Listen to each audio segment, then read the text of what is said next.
Baik, Assalamualaikum warahmatullahi wabarakatuh. Perkenalkan, nama saya Sanan Farid Aceh dari kelas Kapal A dengan NIM 4412101091. Baik, di sini saya akan mempresentasikan mengenai mengintegrasikan iman Islam dan ihsan dalam membentuk ihsan kamil. Yang pertama di sini, apa persyaratan seseorang untuk mencapai derajat ihsan kamil? Baik, jika keislaman, keimanan, dan keihsanan merupakan syarat-syarat utama, lalu kualitas Islam, iman, dan ihsan yang bagaimana? Di sini nanti saya akan jelaskan beberapa mengenai iman Islam dan ihsan dalam membentuk ihsan kamil ini.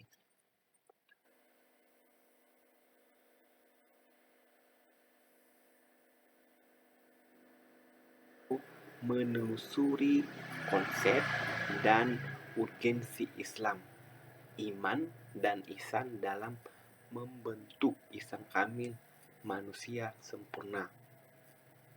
Baik, Rasulullah pernah berkata di sini, bersabda yang kemudian tertuang dalam sebuah hadis yang cukup panjang. Amati hadis berikut secara cermat. Berikut kisah bahwa pada suatu ketika saat dia duduk bersama Rasulullah SAW, tiba-tiba datang seorang laki-laki berpakaian sangat putih, berambut hitam, legam, tidak tombak padanya, kelelahan bekas perjalanan, dan dia di antara para sahabat tidak ada yang pernah mengenalnya. Laki-laki itu kemudian duduk di hadapan Rasulullah SAW, lalu menyadarkan lututnya pada lutut Nabi serta meletakkan tangannya di atas para nabi. Itu adalah bentuk ihsan Islam dan iman ihsan kamil.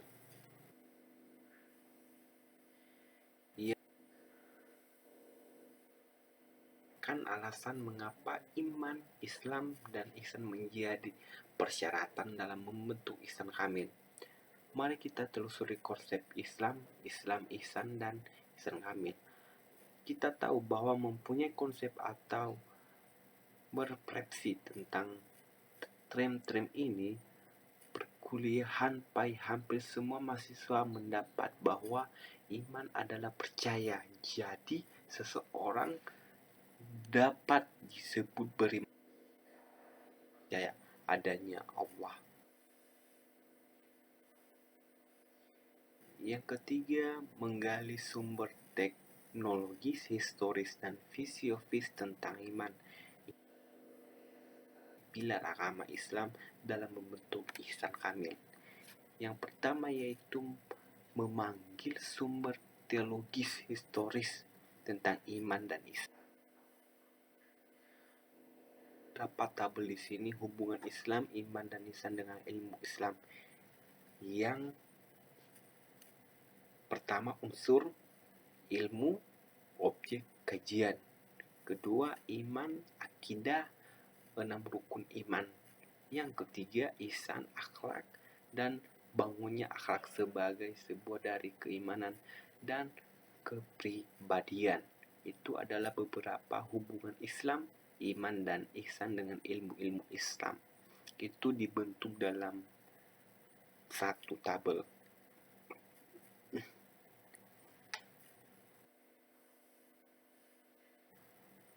Baik,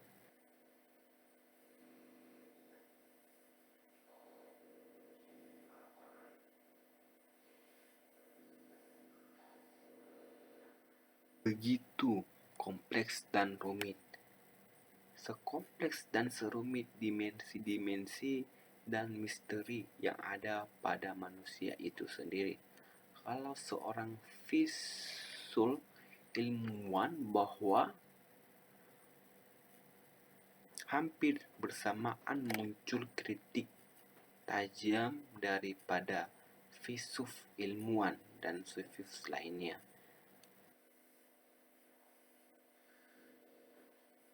Unsur-unsur manusia pembentuk ihsan kamil. Al-Ghazali menyebutkan adanya unsur luar, tubuh, dan unsur dalam, batin.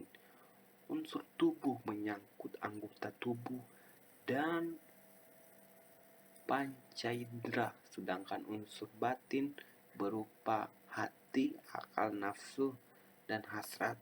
Al-Ghazali menyebut juga sebagai unsur batin, tetapi di pandangan sinonim dengan hal unsur-unsur.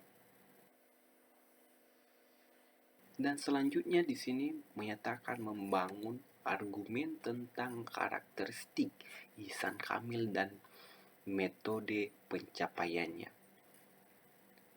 Jadi apa maksud dari perkataan tersebut?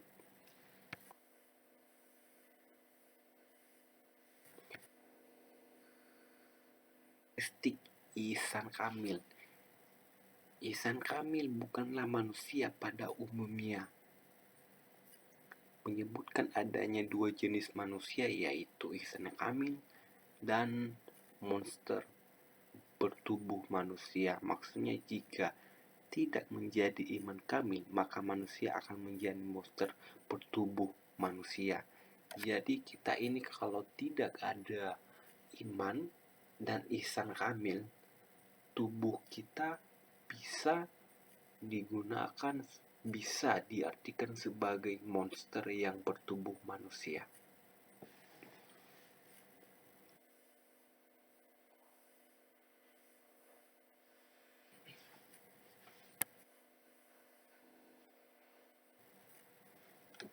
Yang selanjutnya, kedua, hati nurani letaknya tepat di tengah-tengah dada.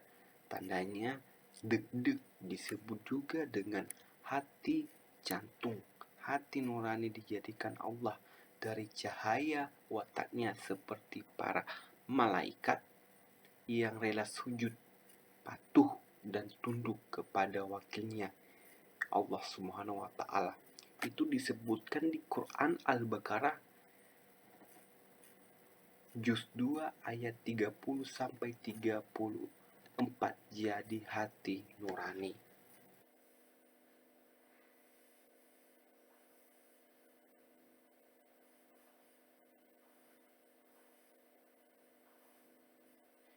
Selanjutnya, ketika roh letaknya di dalam hati nurani, roh adalah daya dan kekuatan Tuhan yang dimasukkan ke dalam jasad manusia, lalu menandai dengan keluar masuknya nafas menjadi hidup seperti kita di dunia sekarang ini. Ciri adanya roh adalah kita dihidupkan di dunia ini. Kewajiban roh adalah menjalankan hakikat, yakni rasakan daya kuatnya Tuhan.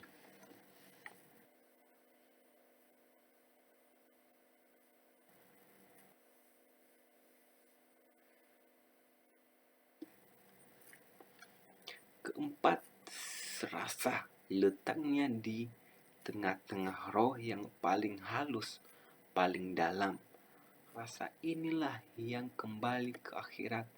Rasa adalah jati diri manusia. Bukti adanya rasa adalah kita dapat merasakan berbagai hal dan segala macam, asin, pahit, getir, enak dan tidak enaknya, sakit dan sehat, senang dan susah, sakit hati, frustasi, dan lain-lain sebagainya.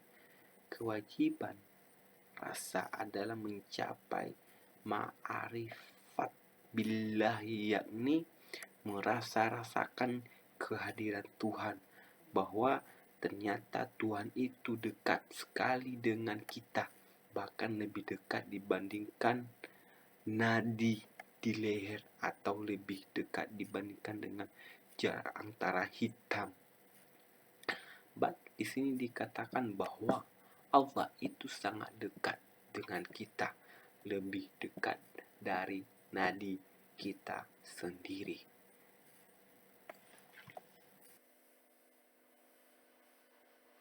Baik, yaitu nafsu. Kita sering sekali merasakan nafsu. Yang pertama nafsu makan, nafsu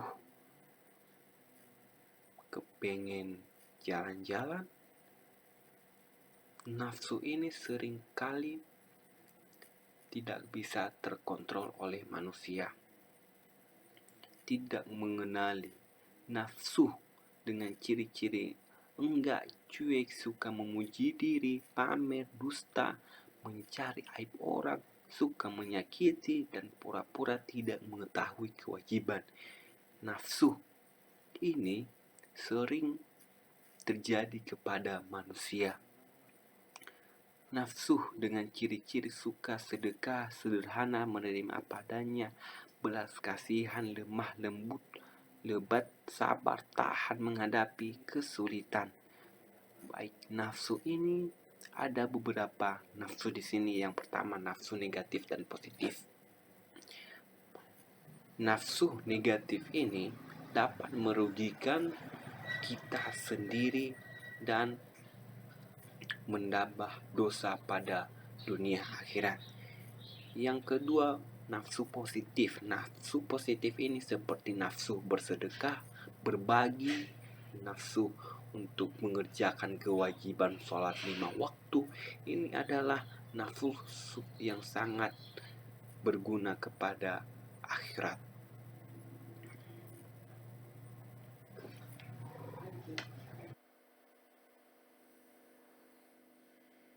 Selanjutnya, mendeskripsikan tentang esensi dan urgensi iman Islam dan ihsan dalam membentuk ihsan kamil. Ihsan kamil, manusia sempurna, merupakan tipe manusia ideal yang dikehendaki oleh Tuhan. Hal ini disebabkan jika tidak menjadi ihsan kamil, maka manusia itu meminjam istilah Arabi hanyalah monster bertubuh manusia.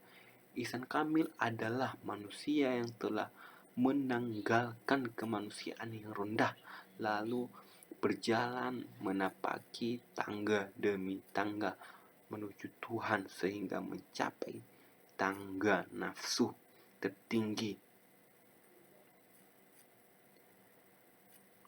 Tangga-tangga yang dimaksud adalah 7 tangga sekaligus 7 macam nafsu manusia, yakni ammarah, lawamah, mulhimah, mutama, innah, rodiyah, mardiyah, dan kamilah. Itu adalah beberapa nafsu yang terdapat di golongan manusia yang terdapat 7 golongan tersebut.